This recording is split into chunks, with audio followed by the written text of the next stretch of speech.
This reaction is the deprotection of an acetal-protected ketone group. First, one of the methoxy groups is protonated to form a good leaving group, which is methanol. It leaves, and then water does a nucleophilic attack at the resulting carbon.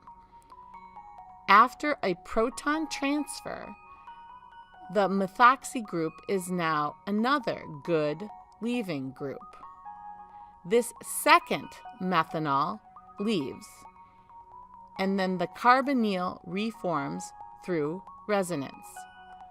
The last step is the regeneration of the hydronium catalyst.